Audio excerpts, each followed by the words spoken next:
Matendo ya Mitume sura ya 13, na ni habari za kutumika. Ni habari za kutumika, na mimi nataka kusema na wazee wa kanisa habari za kutumika. Bwana asifiwe. Amen. Bwana asifiwe. Amen. Nazungumza na viongozi wote walioitwa na Mungu kutumika leo. Matendo ya Mitume sura ya 13, tukianza na kifungu kile cha kwanza. Na huko Antiokia katika kanisa lililokuwapo palikuwa na manabii na walimu, nao ni Barnaba na Simeoni aitwaye Nigeri, na Lukio Mkirene, na Manaeli aliyekuwa ndugu wa kunyonya wa mfalme Herode, na Sauli. Basi hawa walipokuwa wakifanyia Bwana ibada na kufunga, Roho Mtakatifu akasema, nitengeeni Barnaba na Sauli kwa kazi ile niliyowaitia. Ndipo wakisha kufunga na kuomba, wakaweka mikono yao juu yao, wakawaacha wakaenda zao. Bwana asifiwe.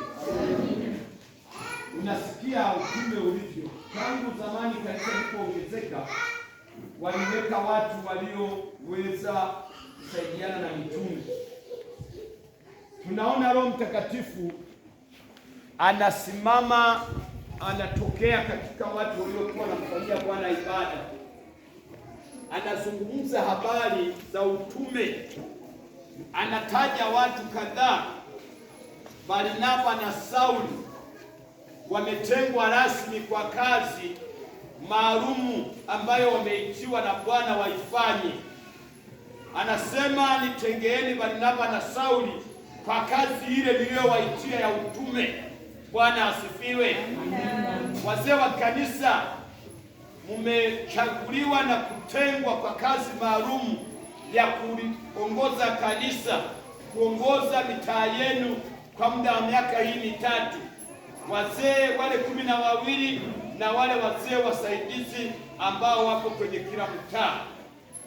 Lakini si hivyo tu, viongozi wa kwaya mmetengwa rasmi kwa ajili ya kuongoza kanisa. Bwana asifiwe. Kwaya nalo ni kanisa. Msipowaongoza vizuri, mkiwapotosha, mtaulizwa. Hiyo ni kazi maalum, ni kazi ambayo mmetengwa na Mungu kwa ajili ya kuifanya. Ninajua kwenye kazi hapakosi changamoto.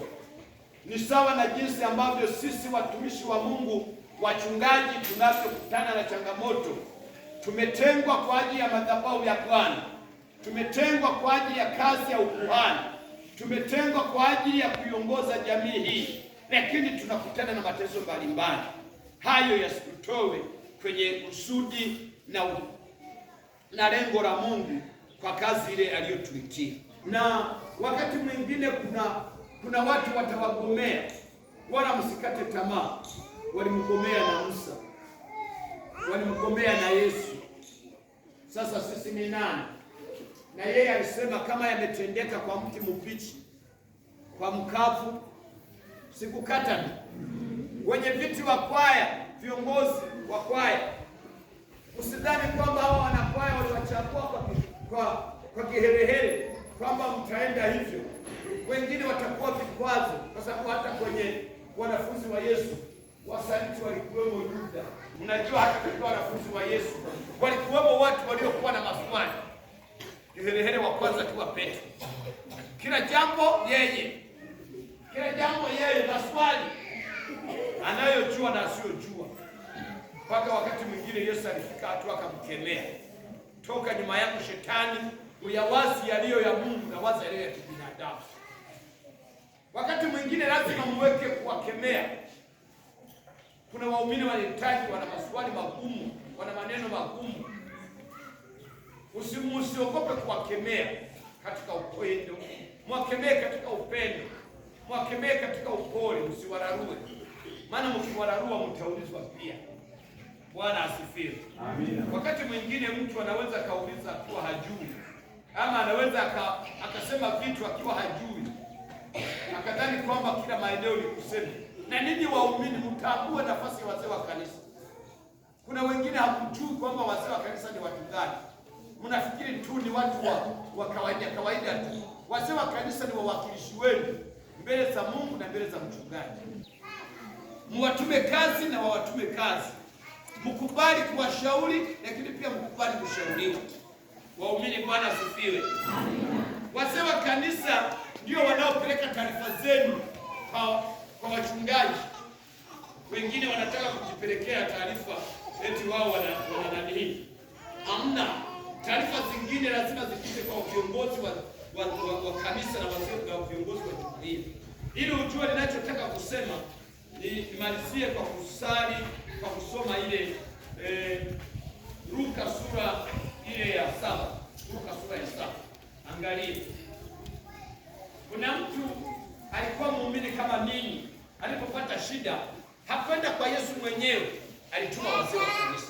Kwa wazee wa kanisa ndio wawakilishi wetu, lazima mwatambue.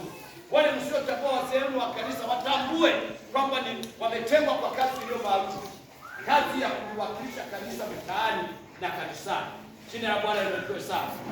Haleluya. Amina. Kuna watu hawajui wajibu wa wazee wa kanisa la rudia. Nataka waumini mwatambue wazee wa kanisa kwamba ni watumishi wa Mungu, ni wawakilishi wenu. Hawa ni watumishi wametengwa. Wajibu wao ni kuwawakilisha nini? Sikiliza. Luka sura ya 7 mstari wa 1, alipokwisha kuyamaliza maneno yake yote masikioni mwa watu, aliingia Kapernaum. Na mtumwa wake akida mmoja alikuwa hawezi, karibu na kufa, naye ni mtu aliyempenda sana. Aliposikia habari za Yesu, alituma wazee. Sema alituma wazee. Unaona, alienda yeye, alituma wazee. Na wewe kama una shida, mtume mzee. Waumini oye! Msikae na manunguniko wakati wazee munao. Msikae na manunguniko wakati viongozi wa jumuiya munao. Viongozi wa kwaya munao wenye waimbaji. Sio kila mwimbaji kufika kwa mchungaji eti yeye anajua kusema. No! Lazima mpite kwa mwenyekiti wenu. Mwenyekiti wenu hayupo, makamu yupo, katibu yupo. Kama katibu hayupo, msaidizi yupo. Wengine wataanza kudharau. Si sawa? Na kwenye hii kwaya tuna katibu mdogo sana, ndio katibu. Bwana asifiwe. Huyu ni makamu katibu wa hii kwaya. Baraka asipokuwepo, huyu ndiye boss. Bwana asifiwe. Msianze wewe ni nani? Tena atakayesema ni mtoto ashindwe na alegee katika jina la Yesu. Huyu ametengwa kwa kazi maalum. Amen. Amina. Sisi tunaosoma historia ya kanisa tunapata habari, ndio ukae mwanangu. Tunapata habari kwamba viongozi wale waliokuwa kitawala kifalme, kuna aliyetawala akiwa na miaka 6. Akatengwa kawekwa hapo kwenye kiti cha ufalme, ana miaka 6. Lakini waliokuwa wakiongoza ni wengine. Ila mfalme anaitwa Henry. Anaitwa sijui fulani. Bwana asifiwe. Amen. Mambo yote yaliyokuwa yakifanyika, hata kama walikuwa wanafanya wakubwa, walikuwa wanasema mfalme amefanya hivi. Kwa lazima na nyinyi watambue viongozi wa kwaya ni viongozi muhimu katika kanisa. Viongozi wa jumuiya ni viongozi muhimu katika kanisa. Wanatambulika. Watambueni viongozi wenu na muwatume na wao wawatume. Changamoto zilizopo ni waumini wa siku hizi, mnataka kutuma, hamtaki kutumwa. Ni sawa sio sawa? Sawa. Tunakuita kwenye kazi hauji, ila wewe unataka utuite tuje. Hiyo ni vice versa. Mambo yanabadilika.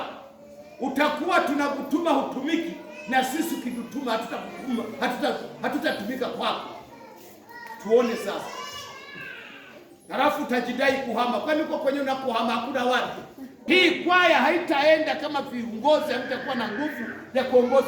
Mkiongozwa na hawa maana yake hakuna kutakacho kweli. Kuna vitu vingine lazima tutumie tu tena, maana wengine hawajui. Waumini, Bwana asifiwe. Leo tunawasimika wazee 12 na wasaidizi karibia 8, karibia jumla wako 20. Hata kama kutakuwepo na waliopata dharura hawakuja, kwa sababu nadhani kwa hayo mambo ya NIDA, nao tutawaombea tu siku nyingine, au kwa kuwa kiapo kipo tutakuwa tumemaliza, tutawaita, tutazungumza nao. Naomba mfuate maelekezo. Wazee wameitwa, mmewachagua wenyewe, ninaomba Mungu awasaidie. Bwana asifiwe. Amina. Bwana asifiwe. Amen. Ninapomalizia nataka kusema mtaa wa kanisa. Mtaa wa kanisa, mmoja alikuja kutoa uzuru. Amen. Amen. Alikuja mwenyewe kunieleza kwamba anaomba yeye asiwe mzee wa kanisa, aendelee kuwa muumini. Bwana asifiwe sana. Mtaa wa kanisa. Kwa mtaa wa kanisa alikuja kuniambia wiki iliyopita. Sasa tulikuwa katika, nadhani ilikuwa wiki hiyo, tulikuwa katika mchakato. Ilikuwa Jumamosi ile mliposali kwangu. Jumamosi kanisa waliposali kwangu. Asanteni kwa kunisikiliza. Mungu awabariki. Mtambue kwamba leo wazee tunawaombea wafanye kazi, na baada ya kuwa tumetoka kwenye faraja kwa mzee Joni, wazee wote wa kanisa tutarudi hapa. Kuna maelekezo tutaelekezana, na sadaka zitahesabiwa baada ya tutazifungia kwenye sefu, halafu zitakuja kuhesabiwa baada ya kuwa tumetoka kwenye faraja na baada ya kukaa. Bwana awabariki. Bwana alibariki neno lake kwa jina la Baba na Mwana na Roho Mtakatifu.